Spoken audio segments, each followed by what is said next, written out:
Hello friends, स्वागत है आपका हमारे चैनल पर फिर से एक नए वीडियो में। फ्रेंड्स, आज की इस वीडियो में हम लोग कवर करेंगे अध्याय 6 और अध्याय 6 पर हम लोग देखेंगे झारखंड में धार्मिक आंदोलन।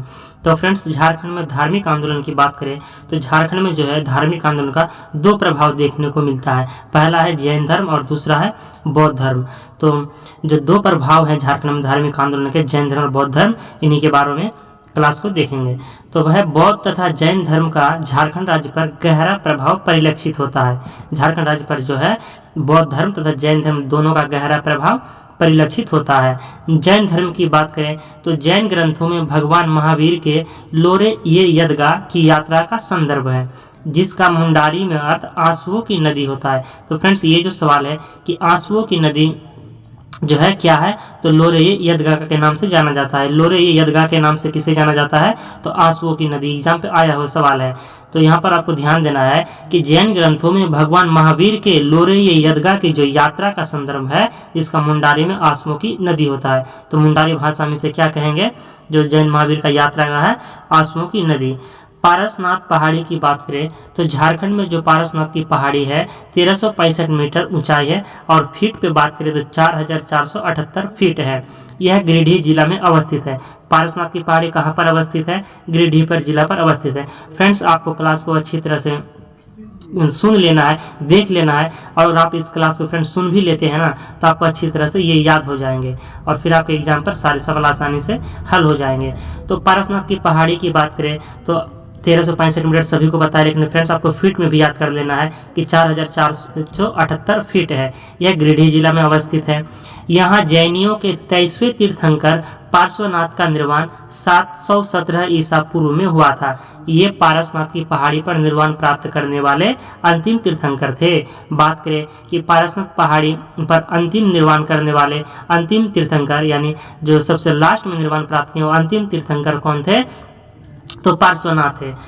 पारसनाथ की पहाड़ी पर निर्वाण प्राप्त करने वाले अंतिम तीर्थंकर पार्श्वनाथ थे।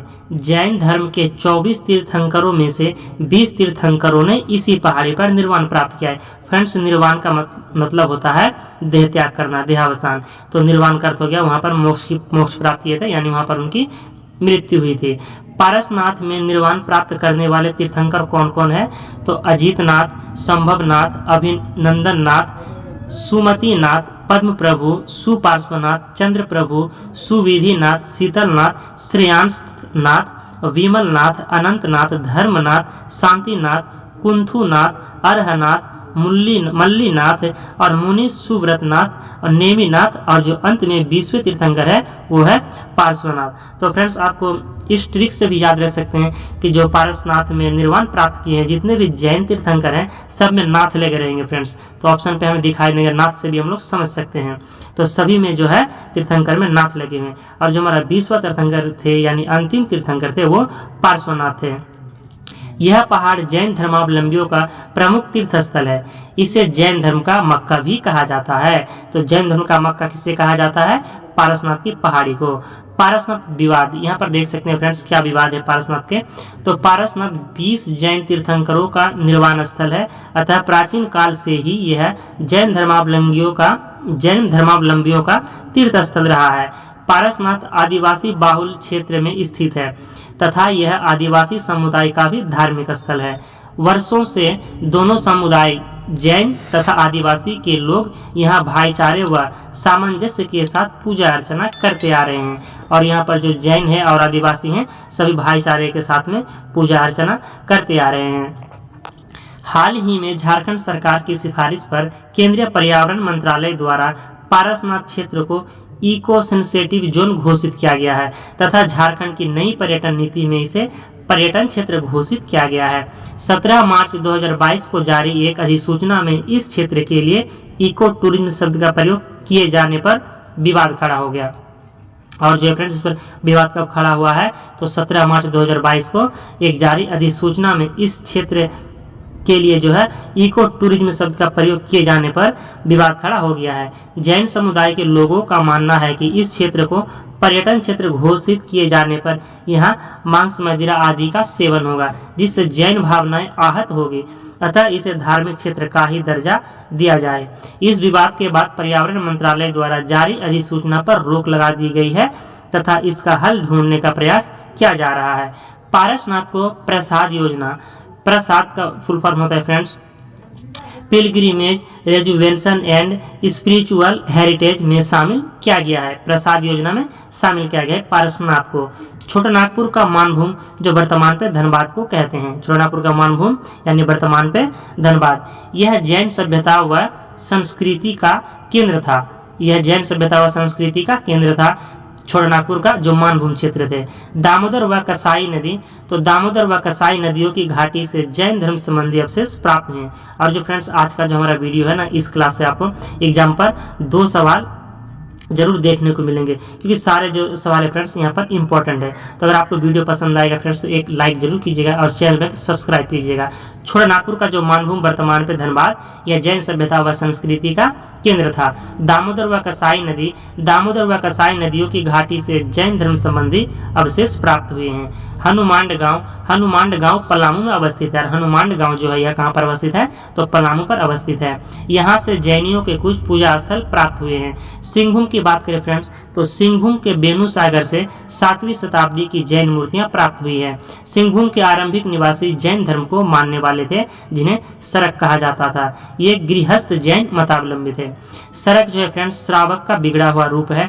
हो जनजाति के लोगों ने इन्हें सिंहभूम से बाहर निकाल दिया था। अब आगे हमारा फ्रेंड्स कोल्हुआ पहाड़, तो यह चतरा जिले में अवस्थित है। फ्रेंड्स मैं क्लास को धीमी गति से नहीं बल्कि स्पीड से कर रहा हूँ, ताकि आपका जो समय है इसकी बचत हो और कम समय पर आपको अधिक लाभ प्राप्त मिले, क्योंकि फ्रेंड्स एग्जाम नज़दीक है तो आपको अन्य सब्जेक्ट भी तो पढ़ना है, इसलिए आपका कम समय पर जो है चैप्टर को समाप्त किया जाता है, समय को बर्बाद नहीं किया जाता है। तो आप हमारे चैनल पर नहीं तो सब्सक्राइब जरूर कर लीजिएगा और वीडियो पसंद आने पर लाइक कीजिएगा। तो यहाँ पर है कोल्हुआ पहाड़, तो यह चतरा जिले पर अवस्थित है। कोल्हुआ पहाड़ कहाँ पर है, तो चतरा जिले पर अवस्थित है। इसका संबंध बौद्ध एवं जैन धर्म दोनों से है, और कोल्हुआ पहाड़ का जो संबंध है बौद्ध और जैन धर्म दोनों से है। यहाँ पर जैन व बौद्ध धर्म की अनेकों मूर्तियां के अवशेष विद्यमान है, अनेकों मूर्तियों के अवशेष विद्यमान है। इस पहाड़ पर 10वें तीर्थंकर शीतनाथ को ज्ञान की प्राप्ति हुई। जो 10वें तीर्थंकर थे जैन धर्म के, कौन थे, तो शीतनाथ थे, और इन्हें जो है ज्ञान की प्राप्ति हुई है। कहाँ पर, तो कोल्हुआ पहाड़ पर। आपको याद रखना है, कोल्हुआ पहाड़ पर शीतनाथ को ज्ञान की प्राप्ति हुई थी। यहाँ पर 9 जैन तीर्थंकरों की प्रतिमा है, और कोल्हुआ पहाड़ पर जो है 9 जैन तीर्थंकरों की प्रतिमा है। इस पहाड़ के पत्थर पर एक पदचिन्ह है, जिसे जैन धर्म के अनुयायी पार्श्वनाथ का पदचिन्ह मानते हैं, और एक पदचिन्ह भी प्राप्त है कहाँ पर, तो कोल्हुआ पहाड़ पर। मूर्तिया गांव, मूर्तिया गांव जो है यह पलामू में अवस्थित है। यहाँ एक सिंह शीर्ष मिला है, जो सांची स्तूप के द्वार पर उत्कीर्ण सिंह शीर्ष से मेल खाता है। करुआ गांव, यहाँ से बौद्ध स्तूप की प्राप्ति हुई है। बौद्ध स्तूप की प्राप्ति कहाँ से हुई है, तो करुआ गांव से हुई है। और मूर्तिया गांव जो है पलामू पर अवस्थित है, और यहाँ पर जो है सिंह शीर्ष मिला है। तो सिंह शीर्ष कहाँ पर मिला है, तो मूर्तिया गांव पर, और बौद्ध स्तूप की प्राप्ति हुई है करुआ गांव से। तो आपको इस 2 फैक्ट को याद रखना है कि बौद्ध स्तूप प्राप्ति हुई है करुआ गांव से। सूर्यकुंड, यह हजारीबाग जिला पर अवस्थित है। सूर्यकुंड जो है फ्रेंड्स कहाँ पर अवस्थित है, तो हजारीबाग जिला में अवस्थित है। यहाँ से बुद्ध की प्रस्तर मूर्ति मिली है। अब बहोरनपुर है, तो यह हजारीबाग जिला में अवस्थित है, यानी सूर्यकुंड भी हजारीबाग में है और बहोरनपुर भी हजारीबाग में अवस्थित है। यहाँ से भगवान बुद्ध की 1200 वर्ष पुराने पालकालीन मूर्तियां प्राप्त हुई है। यहाँ से बौद्ध धर्म के महायान शाखा के भगवान अवलोकितेश्वर की ऊंची मूर्ति प्राप्त हुई है, 6 फीट 8 इंच। यहाँ पर देख सकते हैं 6 फीट 8 इंच की ऊंची मूर्ति प्राप्त हुई है। तो जो पालकालीन यानी फ्रेंड्स जो पाल वंश थे उसी कालीन मूर्तियां प्राप्त हुई है 1200 वर्ष पुराने।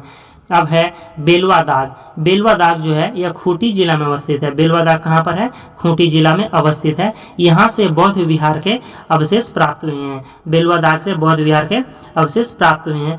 कटुंगा गांव जो है सिमडेगा जिले में अवस्थित है। कटुंगा गांव कहाँ अवस्थित है? सिमडेगा जिले में। यहाँ से बुद्ध की एक प्रतिमा मिली है। और पटमदा गांव जो है, तो पटमदा गांव से यहाँ से बुद्ध की 2 प्रतिमाएं मिली है। तो बुद्ध की एक प्रतिमा कटुंगा गांव से मिली है और 2 प्रतिमा पटमदा गांव से मिली है। लेकिन कटुंगा गांव जो है सिमडेगा पर है, जबकि पटमदा गांव जमशेदपुर है, आपको याद रखना है। तो कटुंगा गांव कहाँ हो जाएंगे? तो कटुंगा गांव जो है आपका सिमडेगा जिले में स्थित है और पटमदा गांव जो है यह जमशेदपुर में स्थित है। और पटमदा गांव से 2 बौद्ध की प्रतिमाएं मिली है और बुद्ध की एक प्रतिमा मिली है कटुंगा गांव से।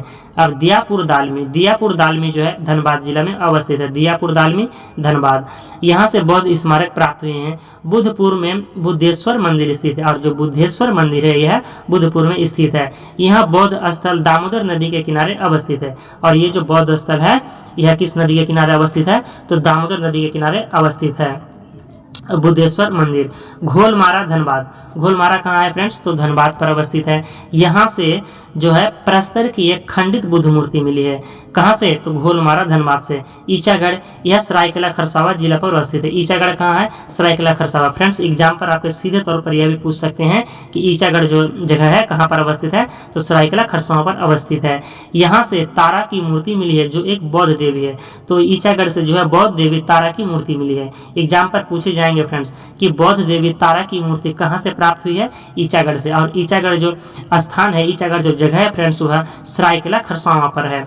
इस मूर्ति को रांची संग्रहालय पर रखा गया है। और बौद्ध देवी मूर्ति तारा की जो बौद्ध देवी मूर्ति तारा थी उसकी जो मूर्ति है कहाँ पर रखा गया है? तो रांची संग्रहालय पर रखा गया है। सीतागढ़ा पहाड़ हजारीबाग जिले में अवस्थित है। और सीतागढ़ा पहाड़ कहाँ है? तो हजारीबाग जिले में अवस्थित है। यहाँ से प्राप्त बौद्ध विहार का उल्लेख फाहियान द्वारा किया गया है। यहाँ से भगवान बुद्ध की 4 आकृतियों वाला एक स्तूप मिला है। और सीतागढ़ा पहाड़ से जो है बौद्ध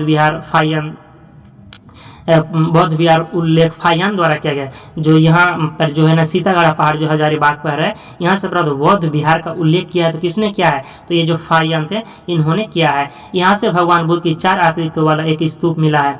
अन्य तथ्य की बात करें फ्रेंड्स तो बंगाल में पाल शासकों के शासन के दौरान झारखंड में बौद्ध धर्म की वज्रयान शाखा विकसित हुई है। जो झारखंड में बौद्ध धर्म की वज्रयान शाखा कब विकसित हुई है? तो बंगाल में पाल शासकों के शासन के दौरान। झारखंड में कुमारगुप्त के प्रवेश के उपरांत बौद्ध धर्म का ह्रास प्रारंभ हो गया। और जो बौद्ध धर्म का ह्रास प्रारंभ हो गया कब? तो झारखंड में कुमारगुप्त के प्रवेश के उपरांत ही बौद्ध धर्म का ह्रास प्रारंभ हो गया। तो फ्रेंड्स आज की क्लास को यहीं पर समाप्त करते हैं। हमारा जो आज का अध्याय था इतना ही था, जो कि आपके एग्जाम के दृष्टिकोण से फ्रेंड्स वेरी इंपॉर्टेंट है। यानी आपको 1 से 2 सवाल एग्जाम पर इस चैप्टर से अवश्य देखने को मिलेंगे।